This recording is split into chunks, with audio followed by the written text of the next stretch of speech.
जोहार, जय मूल निवासी। मैं आकर्ष और आप देख रहे हैं एमएन टीवी। 22 मार्च को बिहार में जब कोविड-19 का पहला मामला सामने आया, तब तक देश के 19 राज्यों में कोरोना वायरस फैला हुआ था और ये सभी राज्य कोरोना वायरस के संक्रमण के मामले में बिहार से आगे थे। अब लगभग 4 महीने बाद कोविड-19 संक्रमण मामले में बिहार देश में 12वें स्थान पर पहुंच चुका है और उन गिने चुने राज्यों में शामिल है जहां संक्रमण तेजी से फैल रहा है। 21 जुलाई की शाम तक सूबे में कोविड-19 मरीजों की संख्या 28,564 पर पहुंच गई, जिसमें से 158 लोगों की मौत हुई।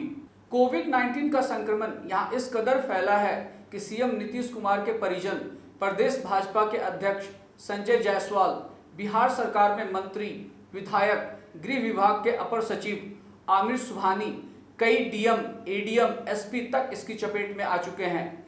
2000 से ज्यादा चिकित्सक और मेडिकल स्टाफ भी संक्रमित हैं। कोविड-19 के बढ़ते संक्रमण के चलते सूबे में 31 जुलाई तक दोबारा लॉकडाउन लगा दिया गया है।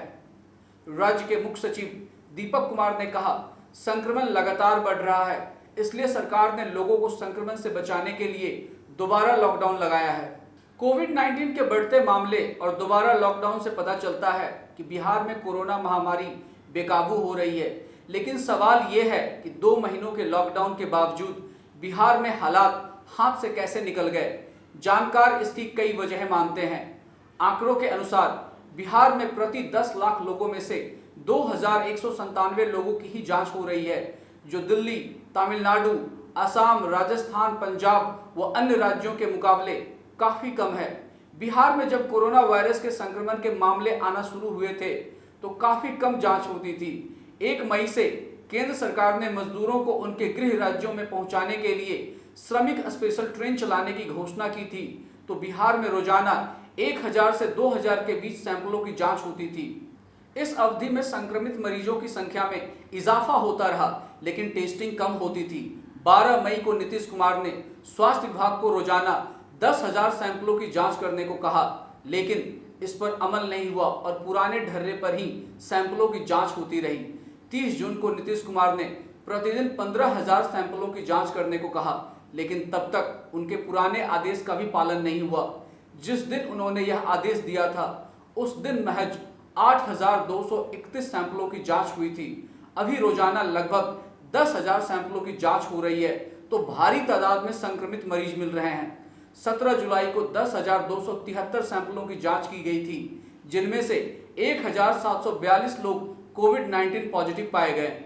10 जुलाई से 19 जुलाई के बीच 12,049 कोविड संक्रमित मरीज मिले हैं, जो बिहार में दर्ज कुल मामलों का 45.67% हैं। इंडियन मेडिकल एसोसिएशन के बिहार चैप्टर के सचिव डॉक्टर राजीव रंजन ने द वायर को बताया, कोविड-19 से लड़ाई में टेस्ट का अहम योगदान है। जितना ज्यादा टेस्ट होगा, उतने ज्यादा पॉजिटिव मामले सामने आएंगे। इससे संक्रमण की चेन तोड़ने में मदद मिलेगी। डॉक्टर राजीव रंजन ने कहा, पूर्व में इस महामारी पर काबू करने के लिए जिन उपायों पर ज्यादा जोर दिया गया था, उनमें टेस्टिंग सबसे प्रमुख था। हम पिछले आंकड़ों से समझ पा रहे हैं कि अगर शुरुआत से ही टेस्ट बढ़ाए जाते तो बिहार में काफी हद तक नियंत्रण हो सकता था। मेडिकल प्रैक्टिशनर होने के नाते मैं यही जानता हूं कि अगर इसे कंट्रोल करना है तो टेस्ट का दायरा बढ़ाना होगा। 31 मई को एक पत्र जारी कर 1 जून के बाद बिहार लौटने वाले प्रवासी मजदूरों का रजिस्ट्रेशन नहीं करने व क्वारंटीन सेंटरों को 15 जून तक बंद करने का भी आदेश दिया गया था। उस वक्त कुछ जनप्रतिनिधियों ने आशंका जताई थी कि इससे संक्रमण फैलने का खतरा बढ़ सकता है। ये आशंका इसलिए व्यक्त की गई थी क्योंकि उस वक्त प्रवासियों में कोरोना संक्रमण के सबसे ज्यादा मामले सामने आ रहे थे। विगत 6 जून तक बिहार में कोविड-19 से संक्रमित मरीजों की संख्या 4,775 दर्ज की गई थी, जिनमें से 75% मरीज दूसरे राज्यों से लौटे थे।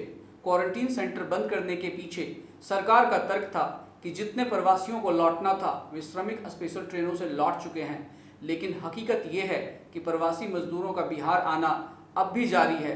द वायर ने इस संबंध में कई जिलों के मुखिया से बात की। इस बातचीत में सभी ने स्वीकार किया कि उनके गाँव में प्रवासी मजदूर अब भी लौट रहे हैं और अपने घरों में रह रहे हैं, लेकिन उनकी कोई ट्रैकिंग नहीं हो रही है। रोहतास जिले के दिनारा ब्लॉक की अरन पंचायत की मुखिया प्रमिला देवी ने बताया, क्वारंटीन सेंटर बंद होने के बाद से अब तक 200 से 250 लोग बाहर से आ चुके हैं, लेकिन उनकी कोई निगरानी नहीं हो रही। इसको लेकर हमारे पास कोई निर्देशिका भी नहीं है। यही बात अन्य कई मुखियाओं ने भी दोहराई। 1 जून के बाद बिहार लौटे लोगों ने भी मुखिया की बातों से सहमति जताई। रोहतास निवासी दिलीप जायसवाल 3 जुलाई को घर लौटे थे। उन्होंने कहा, मुझसे कोई भी पूछने नहीं आया कि मैं कहां से आया हूं और मुझ में कोई लक्षण है या नहीं। 25 जून को बुखार और खांसी की शिकायत पर मैं अनुमंडल अस्पताल गया। वहां मुझे पटना के नालंदा मेडिकल कॉलेज व अस्पताल जाने को कहा गया। वहां मुझे भर्ती ले लिया गया और जांच की गई तो मैं कोरोना पॉजिटिव निकला। जायसवाल 11 जुलाई को अस्पताल से ठीक होकर लौटे हैं। पटना के civil surgeon doctor Rajkishore Chaudhary ने बताया, अब कोरोना पूरी सोसाइटी में फैल गया है। किस व्यक्ति से संक्रमण फैल रहा है ये पता नहीं चल पा रहा। हम लोग हर पॉजिटिव मरीज के संपर्क में आए लोगों की जांच करवा रहे हैं। पिछले 3 महीनों में बिहार में कोविड-19 के संदिग्धों की जांच के नियम कई बार बदले गए और इन बदलावों से भी कहीं न कहीं कोरोना के खिलाफ लड़ाई कमजोर पड़ी।